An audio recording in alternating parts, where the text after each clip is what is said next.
PTI के party इख्तिलाफात की हंडिया बीच चौराहे पर फूट गई। उमर अयूब ने पार्टी सेक्रेटरी जनरल के ओहदे से इस्तीफा दे दिया। बानी पीटीआई के नाम खत अपने सोशल मीडिया अकाउंट पर भी जारी कर दिया। खत में लिखा कि कायदे हिज़्ब इख्तिलाफ के ओहदे के साथ पार्टी ओहदे से इंसाफ नहीं कर सकते थे। जुमेरात को अदालत में इद्दत केस में दरख्वास्त मुस्तरद करने के बाद कारकुनों ने उमर अयूब समेत क़यादत पर गुस्से का इजहार किया था। जियो न्यूज़ के नुमाइंदे हैदर शिराजी ने बुध को 21 से ज़ायद MNAs का ग्रुप बनने की भी खबर दी थी। उमर अयूब ने बताया कि उन्होंने इस्तीफा 22 जून को दिया था। बानी पीटीआई ने उनका इस्तीफा कबूल कर लिया है, जिस पर वो उनके शुक्रगुजार हैं।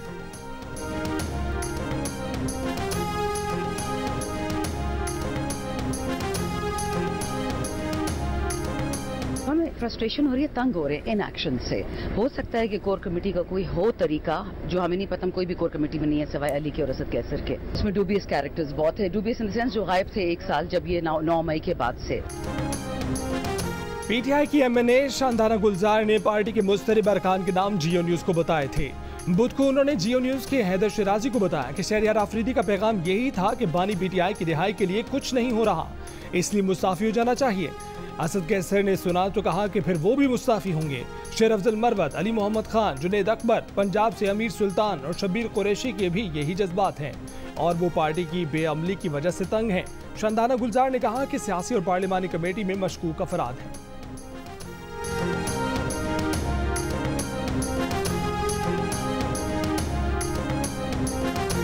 इद्दत केस में इमरान खान और बुशरा बीबी की सजा बरकरार। सजा मअतली की दरखास्त से मुस्तरद। अडयाला जेल से बाहर आने की उम्मीदें फिलहाल खत्म। तफसीली फैसले में कहा गया कि सेक्शन 426 काबिल जमानत है, लेकिन दोनों मुजरिम जमानत के हकदार नहीं। ठोस शवाहिद के बगैर मुजरिम की सजा मुअत्तल नहीं की जा सकती। सजा मुअत्तली की दरखास्त में मुजरिम को मासूम तस्वुर नहीं किया जा सकता। फैसले में मुतादिद फ्रॉड, शादियों से मुतालिक अदालती फैसलों का हवाला दिया गया। अदालत के मुताबिक जिन फैसलों के हवाले दिए गए उनमें से किसी भी मुजरिम की सजा मुअत्तल नहीं हुई। फैसला एडिशनल सेशन जज अफजल मजोका ने सुनाया। डिस्ट्रिक्ट एंड सेशन कोर्ट्स ने बानी पीटीआई और बुशरा बीबी की दरखास्तों पर 25 जून को फैसला महफूज किया था। ट्रायल कोर्ट ने 3 फरवरी को बानी पीटीआई और बुशरा बीबी को 7 साल की कैद की सजा सुनाई थी।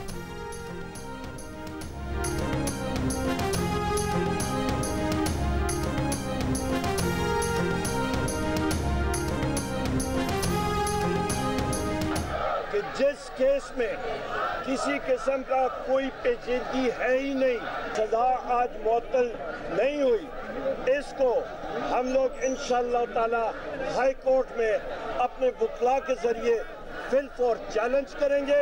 प्रोसिक्यूटर जो हुकूमत उनको इंस्ट्रक्शन दे कि जी आपने नहीं प्रोसिक्यूट करना, केस खत्म। और ये ऐसे केसेस हैं जिनका ना सारे ना पैरे, सारे के सारे फिक्टिशियस केसेस हैं, 2 मिनट में खत्म हो। तहरीक इंसाफ का दरखास्त से मुस्तरद करने का फैसला हाई कोर्ट में चैलेंज करने का ऐलान। अपोजिशन लीडर उमर अयूब ने कहा कि असीरों की रिहाई तक हुकूमत से बात नहीं होगी। बानी पीटीआई की रिहाई की तहरीक चलाएंगे, मुजाहरे करेंगे। जियो न्यूज़ से गुफ्तगू में उमर अयूब ने कहा कि हुकूमत से मुज़ाकरात एक सूरत में होंगे कि हुकूमत पीटीआई के खिलाफ केसेस में खुद प्रोसिक्यूटर से कहे कि केस नहीं चलाना, केसेस खुद ब खुद खत्म हो जाएंगे।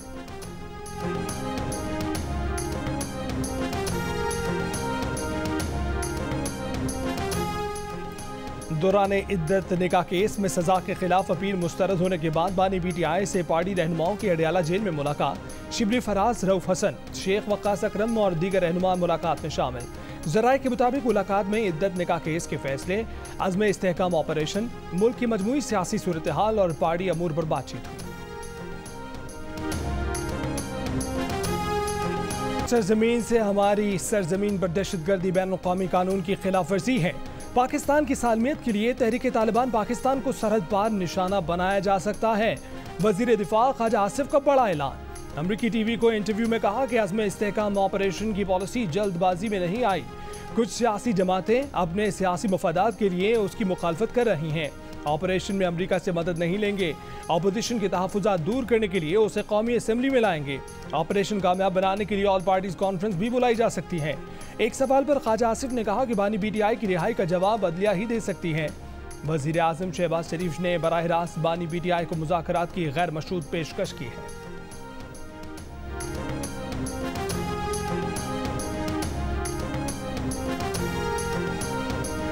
नुमाइंदगान की करारदाद के जवाब में पार्लियामान में करारदाद लाने का ऐलान। इसहाक डार ने कौमी असम्बली से खिताब में कहा कि ये कोई तुक नहीं है, दो तरफा ताल्लुकात एहतराम की बुनियाद पर होने चाहिए। हुकूमती करारदाद का मुसवदा तैयार है, जल्द अपोजिशन से शेयर करेंगे। ऐवान नुमाइंदगान की इस करारदाद के खिलाफ इत्तेहाद का मुजाहरा करना चाहिए। हम भी दूसरे मुल्कों की 50 चीज़ों पर तनकीद कर सकते हैं, मगर तहम्मुल का मुजाहरा कर रहे हैं। अमरीकी ऐवान नुमाइंदगान ने गुज़श्ता रोज़ 8 फरवरी के इलेक्शन में मुदाखलत और बेज़ाब्तियों के दावों की आज़ादाना और गैर जानिबदाराना तहकीकात का मुतालबा किया था। नॉन बाइंडिंग करारदाद 7 के मुकाबले में 368 वोटों से मंजूर की थी।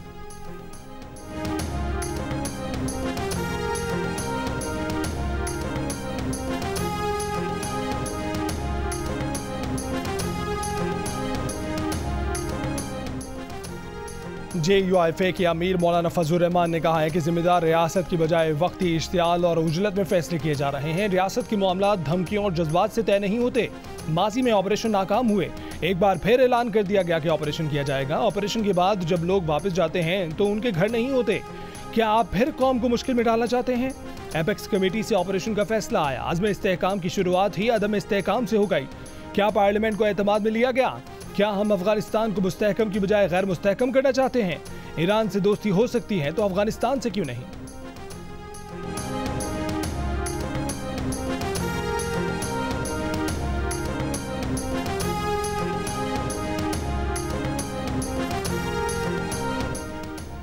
PTI को जमाती इंतखाबात ना कराने की सजा मिली। चीफ जस्टिस के रिमार्क्स। कहा कि अगर कोई सुप्रीम कोर्ट के 13 जनवरी के फैसले की गलत तशरीह करे तो उसका इलाज हमारे पास नहीं। इलेक्शन कमीशन ने बड़ी आसानी से कह दिया कि अगर इंतखाबी निशान नहीं मिला तो उम्मीदवार को आज़ाद डिक्लेयर कर दें। मखसूस नशिस्तों के केस में इलेक्शन कमीशन के वकील से कहा कि निशान से कंफ्यूज ना करें। आज़ाद उम्मीदवारों को हम तहरीक इंसाफ के उम्मीदवार क्यों ना तस्वुर करें। इलेक्शन कमीशन के वकील ने कहा कि अगर डिक्लेरेशन और सियासी वाबस्तगी दोनों एक ही ना हो तो वो आज़ाद उम्मीदवार तस्वुर होता है। चीफ जस्टिस ने कहा कि सर्टिफिकेट में तजाद नहीं, इलेक्शन कमीशन उम्मीदवार की हैसियत में तब्दील कर रहा है। जिस पार्टी के सर्टिफिकेट लाया जा रहा है उसी पार्टी का उम्मीदवार तस्वुर क्यों नहीं किया जा रहा। वकील ने कहा कि इलेक्शन कमीशन से जो आखिरी दरखास्त हो उसके साथ जाना होता है। चीफ जस्टिस ने पूछा कि क्या आप किसी को इंतखाबात से बाहर कर सकते हैं। वकील ने जवाब दिया, आरओज के लिए सबसे आसान रास्ता था कि ऐसे उम्मीदवारों को आज़ाद जाहिर किया जाए। जस्टिस अतर मिनुल्लाह ने कहा कि इलेक्शन कमीशन ने सुप्रीम कोर्ट के फैसले की गलत तशरीह करके मेजर पार्टी को इलेक्शन से निकाल दिया। मजीद समाअत पीर तक मुलतवी।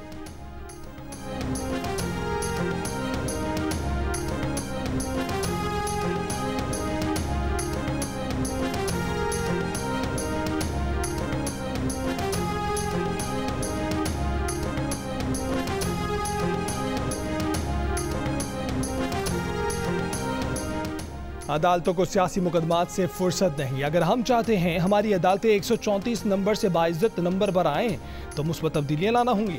वफाकी वज़ीर कानून आज़म नज़ीर तारड़ का कौमी कमीशन बराए वक़ार निस्वा कॉन्फ्रेंस से खिताब। कहा कि सुप्रीम कोर्ट ने ख़वातीन को विरासत में हक देने से मुतल्लिक अहम फैसले किए हैं। माशरे में आज भी ख़वातीन पर तशद्दुद हो रहा है। लाहौर हाई कोर्ट ने इंसदाद दहशतगर्दी अदालत के जज को हिरासत करने के खिलाफ अस्कुल नोटिस को रिट पिटिशन में तब्दील कर दिया। जस्टिस शाहिद करीम ने रिमार्क दिए कि इस केस में प्रोसिक्यूटर और अदालती मामून मुकर्रर करेंगे। विफाकी हुकूमत ने मौक़िफ़ इख्तियार किया कि अगर हमें पता चले किसी ने जज से मिलने की कोशिश की तो तफ्तीश के लिए तैयार हैं।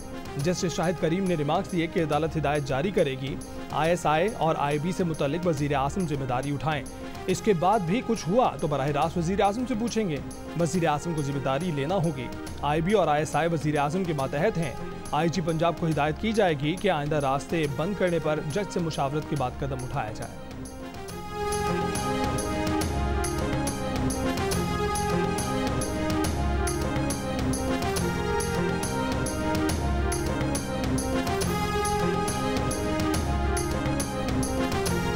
वज़ीर आज़म शहबाज शरीफ की ज़ेर सदारत इजलास में वस्त एशियाई ममालिक बिलखसूस आज़रबाईजान के साथ इक़्तिसादी और सरमायाकारी के शोबे में फ़रोग़ पर गौर। वज़ीर आज़म की ताउन और तिजारती शराकतदारी को मजबूत बनाने का जामे अमल तश्कील देने की हिदायत। कहा कि जोग्राफियाई लिहाज से पाकिस्तान वस्त एशियाई रियासतों के लिए समंदर तक इक़्तिसादी राहदारी का कुदरती रास्ता फराहम करता है। आज़रबाईजान और पाकिस्तान के माबैन तिजारत और सरमायाकारी के वसी मौक़े मौजूद हैं।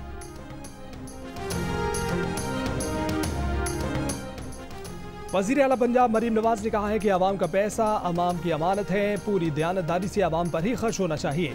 वजीर आला ने तरक्याती मंसूबों के लिए तमाम PC1 15 जुलाई तक जमा कराने की हिदायत कर दी। नए बजट पर अमल दरामद के वाज़े अहदाफ भी तय कर दिए। कहा कि आवाम को महसूस होना चाहिए कि उनकी जिंदगी में आसानी आ रही है। कीमतें कंट्रोल करके महंगाई को लगाम दी है। मजीद बेहतरी लाएंगे, किरायों में कमी करेंगे, सफाई और अमन और अमान का मयार हर गुजरते दिन के साथ मजीद बेहतर बनाएंगे।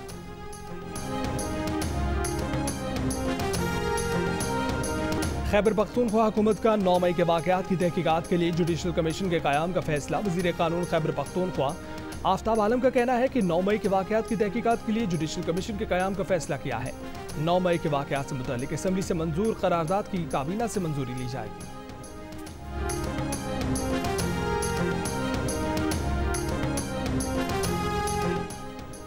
वज़ीर आला सिंध मुराद अली शाह का सूबे में जनवरी से अब तक डकैती में मज़ाहमत के दौरान जाम बहक अफराद के लवाहिकीन को फी कस 10 लाख रुपए देने का ऐलान। सिंध असम्बली में खिताब करते हुए एतराफ़ किया कि उन्हें और वज़ीरों को लवाहिकीन के पास जाना चाहिए था। आइंदा माली साल सिंध में पंजाब से ज़्यादा तरक्याती काम का भी ऐलान। कहा कि पंजाब का बजट हमसे दुगना है, इसके बावजूद उनका तरक्याती बजट 842 अरब रुपए है।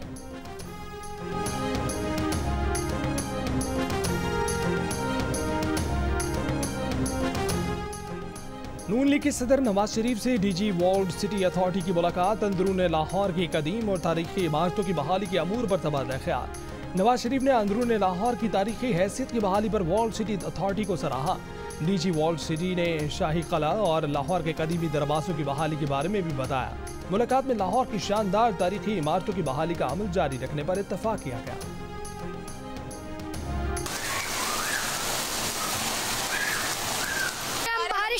नीचे से अब जितना निकल रहा पानी इतना गर्म हो गया, पानी नीचे गर्म चल रहा है। क्या क्या दुआ कर रहे हो कि अल्लाह मियां और बारिश दे, और बारिश दे, और बारिश दे, अल्लाह ताला बहुत बारिश दे, खत्म हो ऐसी बारिश दे आगे पीछे कुछ दिखे ही नहीं। एक में वो लाइट वाले इतने घंटे दे रहे हैं, सुबह 6 बजे से बंद कर रहे हैं, जो 12 बजे खोल रहे हैं 12 बजे से बंद कर रहे हैं, तो फिर लाइट वाले इतने परेशान कर रहे हैं।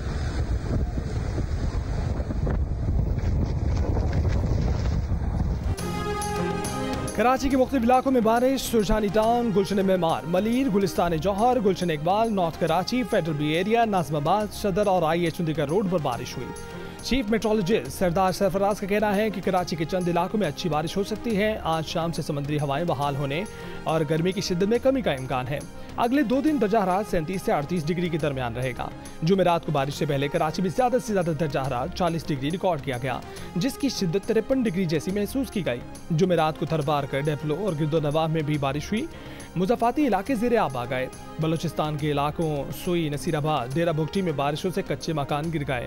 नदी नालों में तुग़यानी, खुशदार में आसमानी बिजली गिरने से एक शख्स जाँ बहक हो गया।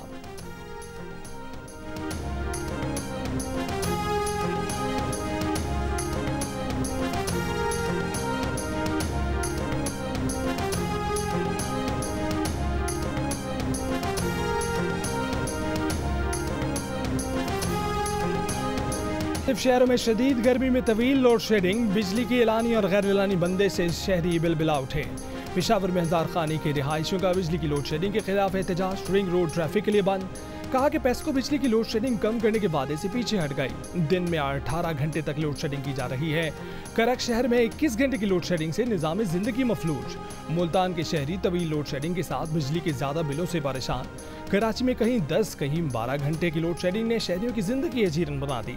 लियाकताबाद C1 एरिया और C एरिया के वकीलों का रात में बिजली की बंदिश के खिलाफ एहतजाज। लियाकताबाद से 3 हट्टी आने वाली सड़क कई घंटे बाद बहाल कर दी गई।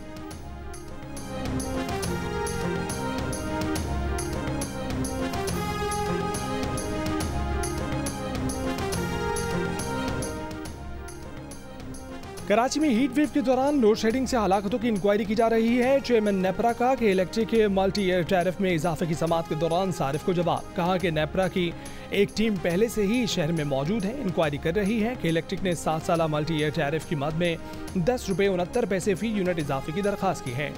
मंजूरी की सूरत में जुलाई 2023 से 2030 तक फी यूनिट 44 रुपये 69 पैसे होगा।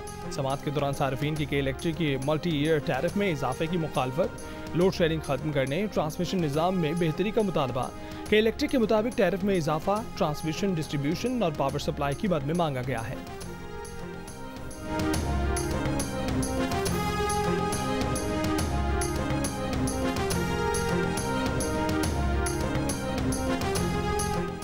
हीट वेव के दौरान इलेक्ट्रिक को कराची में लोड शेडिंग से रोका जाए। जमात इस्लामी ने सिंध हाई कोर्ट में दरखास्त दायर कर दी। वजारत तवानाई, नेपरा और इलेक्ट्रिक फरीक दरखास्त में मौक़िफ़ इख्तियार किया गया कि शहर में दर्जा हरारत 40 डिग्री से ज़ायद है। हीट वेव की वजह से सैकड़ों शहरी रोजाना अस्पताल लाए जा रहे हैं कि इलेक्ट्रिक औसतन रोजाना 16 घंटे की लोड शेडिंग कर रही है।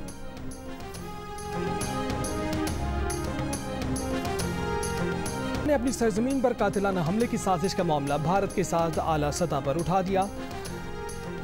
अमेरिका के नायब वजीर ख़ारजा की ऑनलाइन ब्रीफिंग बताया कि भारत पर वाज़ेह किया है कि इस मामले में जवाबदेही चाहते हैं। इस मामले पर अमेरिका और भारत की बातचीत जारी है। कानून नाफिज करने वाले चैनल्स के जरिए मजीद मालूमात मिलने का इम्कान है।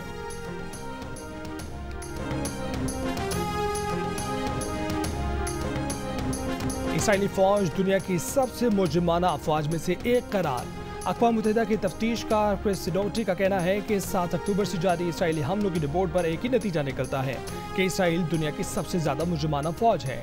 वज़ीर आज़म नेतन्याहू जब अपनी फौज के सबसे ज़्यादा अखलाकी होने का दावा करते हैं तो उसका पैमाना उन्हीं के पास होगा।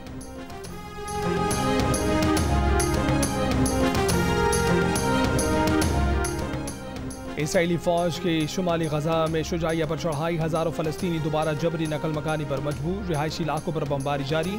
गुज़िश्ता 24 घंटों में मज़ीद 50 से ज़ायद फ़लस्तीनी शहीद। फ़लस्तीनी मज़ाहमती ग्रुपों के इसराइली फ़ौज पर रॉकेटों बारूदी सुरंगों से हमले। कई इसराइली टैंक तबाह। मगरबी किनारे में बारूदी सुरंग का धमाका। इसराइली फ़ौजी कैप्टन हलाक। 16 फ़ौजी जख्मी हुए।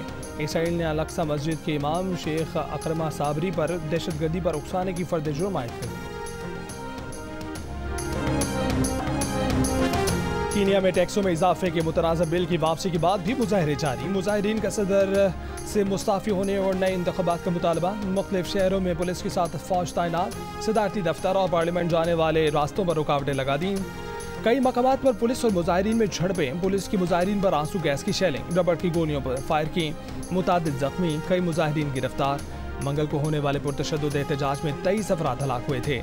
बुध को सदर विलियम रूटो ने मुतनाज़ा बिल वापस ले लिया था।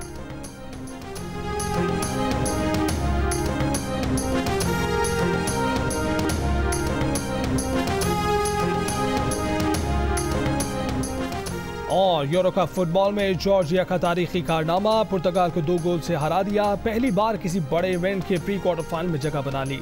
जॉर्जिया के साबिक वजीर आजम का टीम को 84 लाख पाउंड देने का ऐलान। प्री क्वार्टर फाइनल में स्पेन को हराने की सूरत में मजीद इतनी ही रकम देने का वादा। ग्रुप एफ से जॉर्जिया के साथ पुर्तगाल और तुर्की भी राउंड ऑफ 16 में पहुंच गए। यूरो कप का नॉकआउट मरहला हफ्ते से शुरू होगा। पहले दिन जर्मनी का मुकाबला डेनमार्क और स्विट्जरलैंड का मुकाबला इटली से होगा।